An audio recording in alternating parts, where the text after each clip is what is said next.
Guys,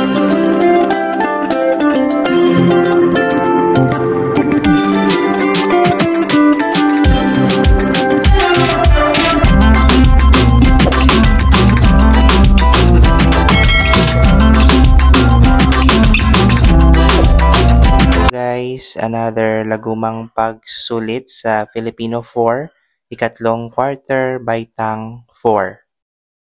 Unang panuto, basahin ng mabuti ang pangungusap at salungguhitan ang tamang pangatnig sa loob ng panaklong. Una, mamili ka ng mga pagkain sa tindahan at depende sa iyo kung ngunit anong ulam ang lulutuin mo mamaya. Pangalawa, ang ating mga guro at maging punong guro ay mga modelo ng ating paaralan. Pangatlo, nawasak ang mga bahay subalit dahil sa napakalakas na bagyo.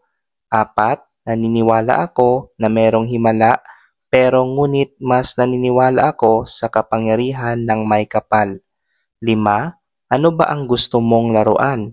Yoyo ba o maging di bateryang sasakyan? Pangalawang panuto, basahing maigi ang tanong at piliin ang titik ng tamang sagot at bilugan ito. 6, dito nakasaad ang pangalan at nagpadala ng liham. Ano ito? A. Pamuhatan, B. Lagda, C. Katawan ng liham, D. Bating panimula. 7, ito ay naglalaman ng pangalan ng taong sumulat, ang kanyang tirahan at petsa kung kailan sinulat ang liham. Ano ito? A. Pamuhatan, B. Lagda, C. Katawan ng liham, D. Bating panimula. 8, ito ang pagbati ng sumulat sa kanyang sinulatan. Ito ay gumagamit ng mahal kong kaibigan, mahal kong ate o kuya, mahal kong guro. Ano ito? A. Pamuhatan, B. Lagda, C. Katawan ng liham, D. Bating panimula. 9, dito naman nakasulat ang nais sabihin ng sumulat. A. Pamuhatan, B. Lagda, C. Katawan ng liham, D. Bating panimula. 10, dito nakasulat ang magalang na pamamaalam ng sumulat sa kanyang sinulatan. A. Pamuhatan, B. Lagda, C. Katawan ng liham, D. Bating pangwakas. Pangatlong panuto, salungguhitan ang tamang inklitik o kataga para makumpleto ang pangungusap. 11, ikaw na nga ba ang tanging iniibig ko? 12, ikaw tuloy lamang ang sasambahin, mahal kong Panginoon. 13, si Sir Jason lang muna ang kauna-unahang lalaki na naging guro namin sa ika-4 na baitang. 14, kaya pala napasa niya ang pagsusulit kasi nag-aral siya ng mabuti. 15, dito naman muna ako sa ilalim ng puno magpapahinga.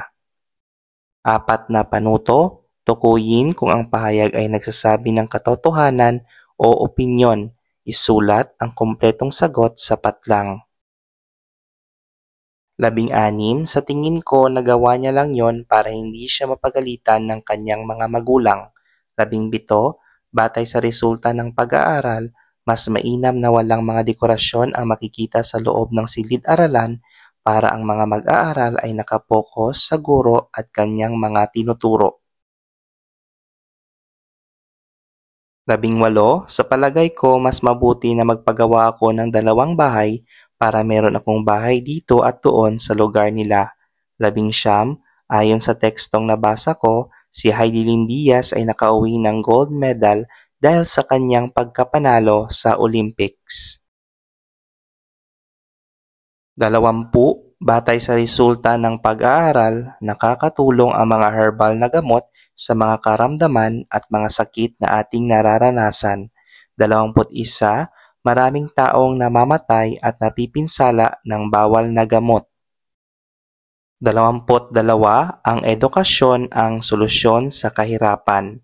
23, sa tingin ko, kailangan nating magtulungan para matapos itong gawain.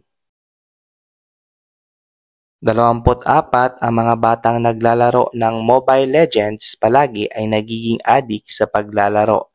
25 malayo tayo sa sakit kapag ang kapaligiran ay malinis palagi at walang basurang mga nakakalat. 5 panuto, tama o mali, isulat ang salitang tama kung ang pangungusap ay wasto at mali naman kung hindi wasto, isulat ang sagot sapat lang. 26 ang mga kwentong kababalaghan ay kapani-paniwala at totoo na nangyayari sa ating buhay. 27 isa sa mga kwentong kababalaghan na ating naririnig ay tungkol sa mga aswang-aswang. 28 ang mga bahagi ng teksto ay simula, gitna at wakas. 29 may mga duwende na nakatira sa punso. 30 ang kwento ay dapat wasto ang pagkasunod-sunod para ito ay maayos na maisalaysay. 6 na panuto, basahin ng mabuti ang tanong at piliin sa loob ng kaon ang tamang sagot. Isulat ang sagot sapat lang. 31, ito ay tumutukoy sa tamang impormasyon at wastong pagkasunod-sunod na mga pangyayari. Piliin ang sagot sa loob ng kahon.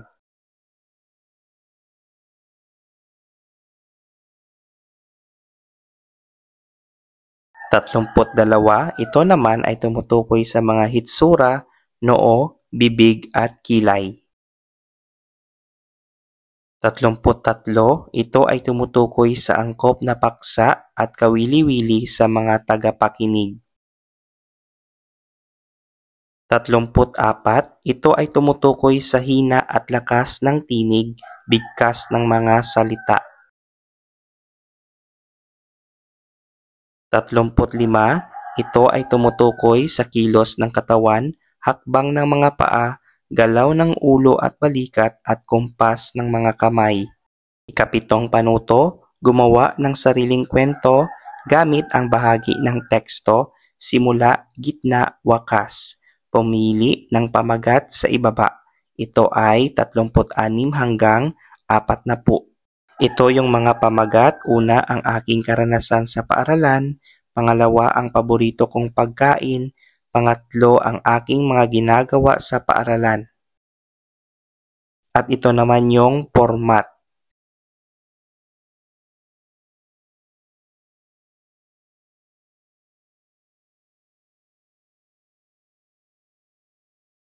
At ito naman yung pamantayan.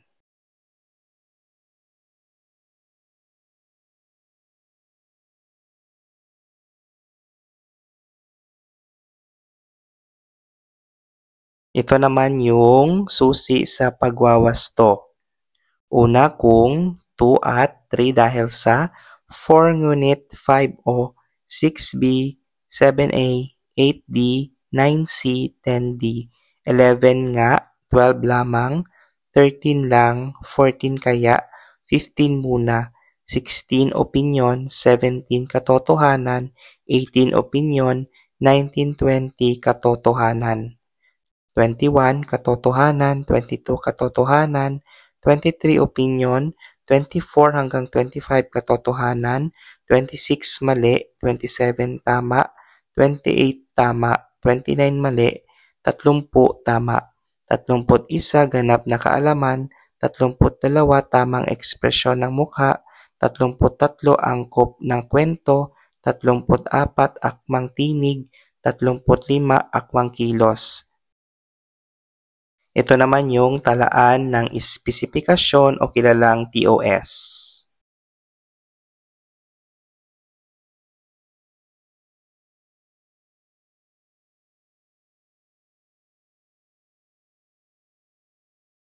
Ito ay 1 to 40 na may porsyentong 100%.